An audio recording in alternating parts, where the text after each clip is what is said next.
Hello everyone. Today I wanted to show you a game played between Yonenaga and Nakahara. This was played all the way back on January 24th, 1966 in the 7th Kisei tournament.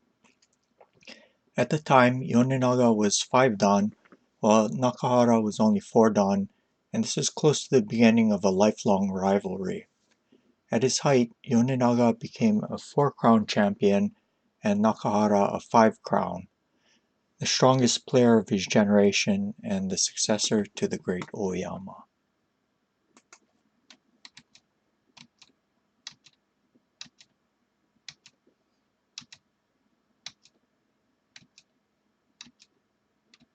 We have a bishop exchange opening.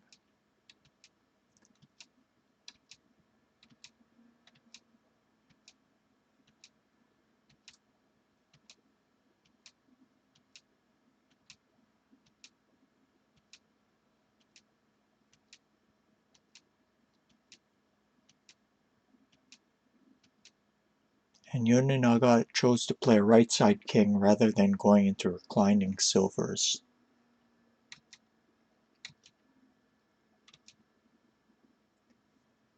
Beginning a theoretical battle as both Nakahara and Yonenaga researched this move beforehand. This castle is called the Doi Fortress. At the time it was played, this was surprising as the setup wasn't often utilized. Fast forward 53 years to our current time and you'll see this quite often. The modern trend is to use castles with better balance at the expense of solidity. In return for the weaker castle, White is able to cover more squares and makes it much more difficult for the bishop to be dropped in his camp.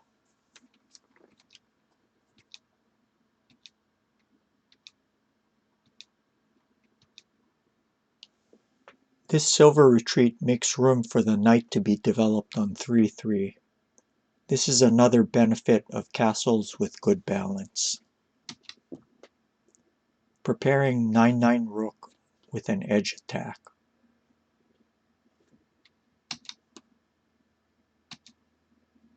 There's no preventing 9-5 pawn next, so Nakahara has to find a way to get his own counterplay quickly. Sometimes an opponent will have an obvious plan that can't directly be defended against, and rather than continuing by passively reacting to it, the best way to play is to find one's own play. So he exchanges off his rook pawn, gets a pawn in hand, and 9-9 pawn. The problem with this is that it can be ignored. If pawn takes pawn, aiming to directly counterattack the rook, but it ends up being too accommodating.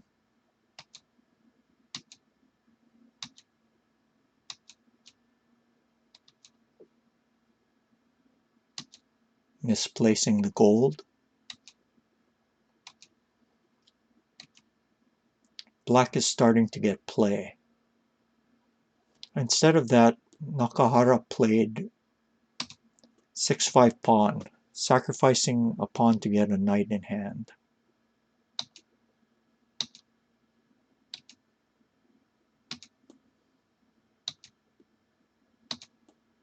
And this ends up winning a knight. If he tries to defend against it by 2-7 silver,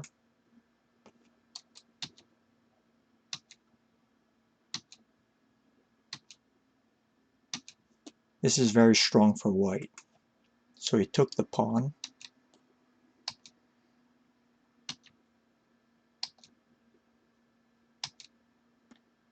And now Nakahara found a brilliant series of moves, returning some of the material for initiative.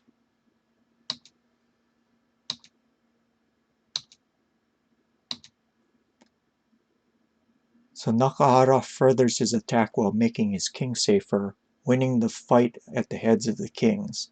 Notice that he did this all with tempo.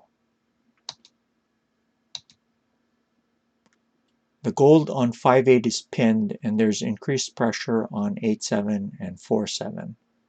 All of Nakahara's pieces are coordinating well. He can't move this gold like this because the rook would drop.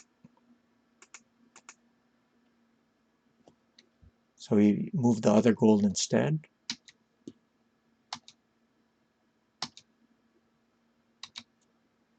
This breakthrough is worth much more than the exchange of bishop for gold.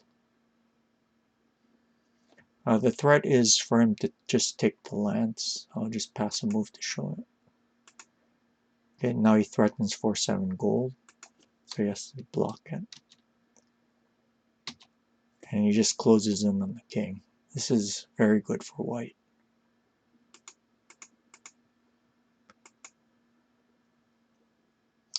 In the game, Yonenaga tried to counterattack with 3-4 knight.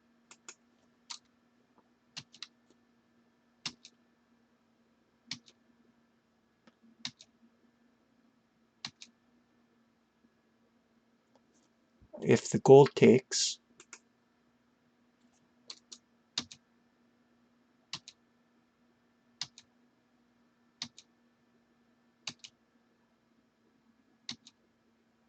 and instead of 3-7 king, if 5-6 king, this is winning. A nice light move, clearing the 5-5 square.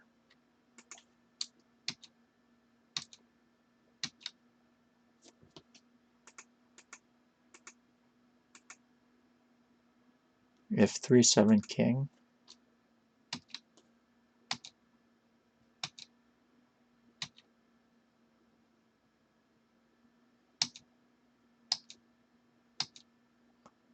there's a spade of checks, but this leads to nothing.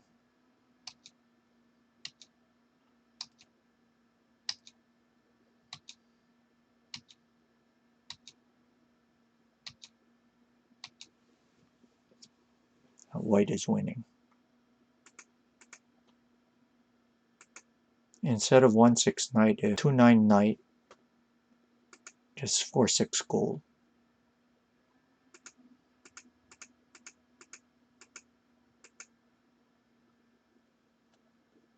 So in the game, Yonenaga played 3-9 king.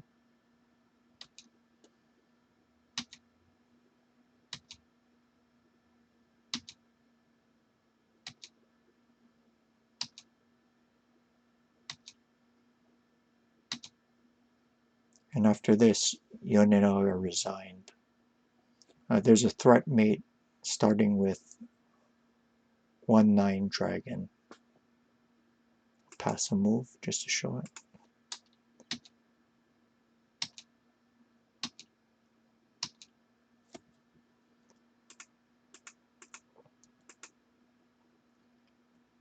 If he tries to defend against that threat with 5-9 knight, threatening the gold, winning for white. The rook and the gold are attacked. In this game, we saw the themes of returning material for initiative, winning the fight at the heads of the kings, and piece coordination. I hope you guys learned something from this and enjoyed the game. Any questions or comments can be left down below. If you learned something from this, please give the video a like, remember to subscribe and let others know about this channel. If you'd like to further support the channel with donations, you can do so by clicking on the Streamlabs link down in the description. Donations are not necessary but are always welcome. I'll see you guys later. Bye.